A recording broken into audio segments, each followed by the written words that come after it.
नमस्ते सर्वांना. आज आपण यू-पी-एस-सीची जी मेमध्ये एक्झाम आहे प्रिलिम, त्यामध्ये आपल्याला जी-एसमध्ये जनरल स्टडी पेपर फर्स्टमध्ये ना 120 प्लस मार्क्स कसे घ्यायचे याबद्दल डिटेल चर्चा करणार आहोत. या डिटेल चर्चा करण्यामध्ये आपल्याला काय आता फॉर एक्झाम्पल आहे ना, आज करंटला 3 महिने बाकी आहेत. 3 महिन्याची आपली काय स्ट्रॅटेजी असली पाहिजे. नंबर फर्स्ट आणि नंबर सेकंड आपण कोणत्या स्टेपने गेलं पाहिजे, की ज्या बेसिसवर पेपर किती जरी टफ आला ना, तर आपल्याला त्याच्यामध्ये 100 प्लस म्हणजे आता करंटला नाही का मागच्या 3 वर्षामध्ये, 4 वर्षामध्ये कट ऑफ फार कमी येतोय. कारण की पेपरचे जी आपली जी क्वालिटी असते ना, ती खूप हाय लेव्हलला चालली आहे. म्हणजे फॉर एक्झाम्पल आहे ना, पहिले करंट अफेअरच्या रिलेटेड सुद्धा आज पण करंट अफेअरच्या रिलेटेड पेपर रोटेट होतो. पण त्याच्या बेसिक म्हणजे त्याचा जो पाया जो म्हणतो ना, जो बेस लेव्हल जो म्हणतो ना, तो कन्सेप्च्युअलाइज भरपूर चाललेला आहे आणि दुसरी गोष्ट नाही का फॅक्ट बेस सुद्धा भरपूर चाललेला आहे. सो प्रिपरेशन करताना आपल्याला 120 प्लस मार्क्स म्हणजे जी-एसमध्ये फर्स्टमध्ये कसे घ्यायचे याबद्दल मी तुम्हाला सांगणार आहोत. आता यामध्ये काय करायचं माहिती आहे का? आपल्याला 3 महिने बाकी आहे. 3 महिन्यामध्ये आपण सेपरेटाइज करून घ्यायचे सगळे सब्जेक्ट. त्याच्यामध्ये आपल्याला काय आहे जनरल स्टडी पेपर फर्स्टमध्ये जिओग्राफी कंपोनंट येतो, हिस्ट्री कंपोनंट येतो, पॉलिटी कंपोनंट येतो, एन्व्हायर्नमेंट बायोडायव्हर्सिटी इकोसिस्टम कंपोनंट येतो, सायन्स एंड टेक्नॉलॉजीचा एक कंपोनंट येतो आणि नंबर त्याच्यानंतर अजून एक काय इकॉनॉमिक्स नावाचा कंपोनंट येतो. आपल्याला याला सेपरेटाइज करायचं आहे. सेपरेटाइज केल्यानंतर आपल्याला एक्झामची डिमांड काय ते सगळ्यात जास्त समजून घेणं फार महत्त्वाचं आहे. आता करंटला काय झालेलं आहे माहिती आहे का? काही मुलांचा नाही का इकॉनॉमिक्स हा चांगल्या पद्धतीनं पेपर असतो. काहींचा जिओग्राफी हा सगळ्यात स्ट्राँग पॉइंट असतो. काहींचा environment biodiversity ecosystem strong point असतो. त्यामुळे काय असतं माहिती आहे का? आता जनरल स्टडी पेपर फर्स्ट आहे ना, एन्व्हायर्नमेंट आपला जो आय-एफ-एस एक्झाम असते, इंडियन फॉरेस्ट सर्व्हिसेस याचा आणि आय-ए-एसचा याचा प्रिलिमच्या बऱ्यापैकी सेम लेव्हलचा प्रिलिम पेपर असतो. त्यामुळे काय असतं माहिती आहे का? तिथं एन्व्हायर्नमेंटच्या रिलेटेड बऱ्यापैकी एक्झामला क्वेश्चन जास्त पडत असतात. त्यामुळे एन्व्हायर्नमेंट हा कंपोनंट झाला. त्याला जिओग्राफीची जर आपण जोड जर दिली, एन्व्हायर्नमेंट बायोडायव्हर्सिटी इकोसिस्टम जिओग्राफी यांना ज्यांचा म्हणजे फॉर एक्झाम्पल सांगायचं एवढ्या जी-एसमध्ये ना 3 कंपोनंट डिसाईड करा तुम्ही कोणते तरी. तुमचा स्ट्राँग पॉइंट कोणता? आता फॉर एक्झाम्पल जर तुम्ही विचारलं एखाद्याला, की माझा स्ट्राँग पॉइंट काय आहे किंवा तुमचा स्ट्राँग पॉइंट काय आहे?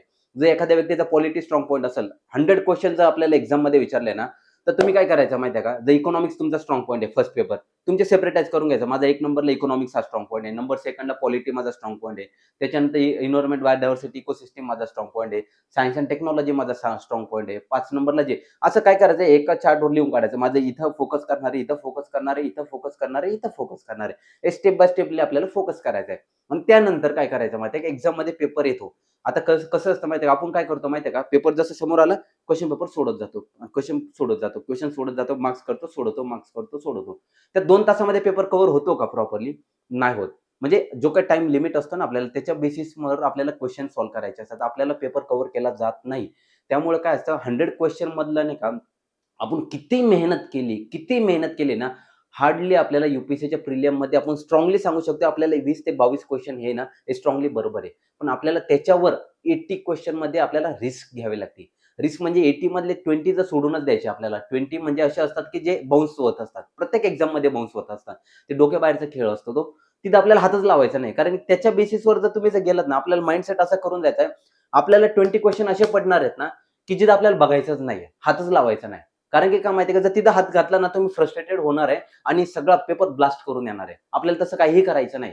ते 20 क्वेशन आहे ना, सोडून द्यायचे. पण 80 क्वेशन मधलं आहे ना, ते आपल्याला ते टार्गेट करायचं आहे आणि ते टार्गेट करताना ना, आपल्या माइंडमध्ये एक गोष्ट असली पाहिजे, की आपल्याला 22 क्वेशन आहे ना, आपण ॲक्युरेट आणणार आहे. पण उरलेले क्वेशन आहे ना, तिथं रिस्क घ्यायची आपल्याला. रिस्क म्हणजे काय? जिथं 2 आता 4 ऑप्शन्स असतात. त्याच्यामध्ये 2-2च्या दोघांमध्ये तुम्हाला म्हणजे जमलिंग असते, की अरे हे बरोबर आहे, की हे बरोबर आहे. तिथं रिस्क घ्यावं लागणार आहे तुम्हाला. कारण की अशाच ठिकाणी रिस्क घ्यावं लागते. तिथं 40 ते 50 इंची तुम्हाला रिस्क घ्यावीच लागणार आहे आणि त्याशिवाय ऑप्शन नाहीये. त्यामुळे काय करायचं माहिती आहे का?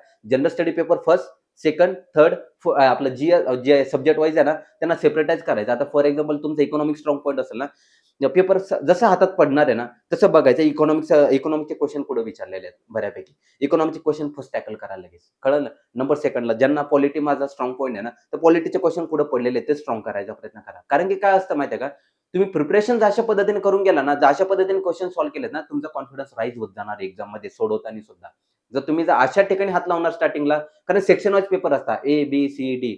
कळालं का? काहींचा तुमचा जर स्ट्राँग पॉइंट झोन आहे तो फर्स्टला आला तर तुम्ही तिथं फ्रस्ट्रेटेड होऊन सगळं काही नुकसान करून टाकणार आहे. वर्षभराची जी मेहनत करणार आहे, 2-2, 3-3 वर्षाची जी मेहनत करणार आहे, सगळं ब्लास्ट करून टाकणार आहे. असं काही करायचं नाही. आपला जो स्ट्राँग पॉइंट आहे ना, फर्स्ट त्याला रेफर करायचा आहे. सेकंड स्ट्राँग पॉइंट आहे ना, त्याला रेफर करायचं आहे. थर्ड स्ट्राँग पॉइंट आहे त्याला रेफर करायचं आहे. असं जर तुम्ही रेफर करत गेलात ना आणि शेवटचा जो जिथं आपली कमतरता आहे ना, तिथं फक्त रिस्क घ्यायची थोडीफार. जास्त नाही थोडीफारच घ्यायची. समजलं? आणि आहे ना क्वेशन पेपरचा प्रॉपर एनालिसिस करा, प्रॉपर स्ट्रॅटेजी बनवा आणि दुसरी गोष्ट टेस्ट सिरीज सेक्शनल आणि कॉम्प्रिहेन्सिव्ह हे सॉल्व्ह करण्याचा प्रयत्न करत राहा. सो अशा पद्धतीने तुम्ही जीएसला आहे ना, जर अशा पद्धतीने गेला जिओग्राफीकडे चांगला फोकस करा. जिओग्राफी, एन्व्हायर्नमेंट, बायोडायव्हर्सिटी, इकोसिस्टमवर चांगला फोकस करा. जिथं जवळपास 20 ते 22 ते 25 च्या आसपास क्वेश्चन पडत असतात. हे तुम्हाला मी सांगतोय. इकॉनॉमिक्सवर चांगल्या पद्धतीने भर द्या. तिथं 18 ते 20 च्या दरम्यान तिथं ॲक्युरसी येत असते. समजलं? Number second. नंबर थर्ड पॉलिटीचा कंपोनंट हा सुद्धा स्ट्राँग पॉइंट आहे. इथं जवळपास 13 ते 15 च्या दरम्यान क्वेश्चन पडत असतात. जर तुम्ही लक्ष्मीकांत म्हणा किंवा एन-सी-आर-टी याचा प्रॉपरली यूज केला, थोडं करंट अफेअरची नॉर्मल लिंक जर दिली ना, कोणते बिल हे मागच्या वर्षी पास आउट झालेले पार्लमेंटमध्ये, त्याच्या बेसिसवर थोडं एनालिसिस केलं, तिथं मार्क्स वाढण्याचे चान्सेस भरपूर आहे. नंबर 4 त्याच्यानंतर हिस्ट्री हा कंपोनंट. हिस्ट्री कंपोनंटमध्ये जर तुम्ही गेला तर हिस्ट्री हा भरपूर मोठा सिलेबस आहे. त्यामुळे प्रिपरेशन करताना काय होतं, मॉडर्न हिस्ट्रीवर आहे ना आपल्याला सेपरेटाइज करायचं. मॉडर्न हिस्ट्रीवर जवळपास 6 ते 7 क्वेश्चन पडत असतात. तिथं आपण चांगल्या पद्धतीनं 4 ते 5 पर्यंत जाऊ शकतो. कळालं? एन्शियंट हिस्ट्रीचे जवळपास 4 ते 5 क्वेश्चन असतात. मॉडर्न मिडल हिस्ट्रीचे सुद्धा 4 ते 5 क्वेश्चन असतात. म्हणजे जवळपास त्याची ॲक्युरसी सुद्धा 15-16च्या दरम्यान असेल. सो तुम्ही याच्यातनं नाही का, याच्यातनं 3 ते 4 3 एक सब्जेक्ट असेल, 3 ते 4 सब्जेक्ट इथं पूर्णपणे फोकस करा आणि याच्या बेसिसवर तुम्ही जीएसला सगळ्यात जास्त स्ट्राँग मार्क घेऊ शकता. समजलं? So all the best. God bless you all.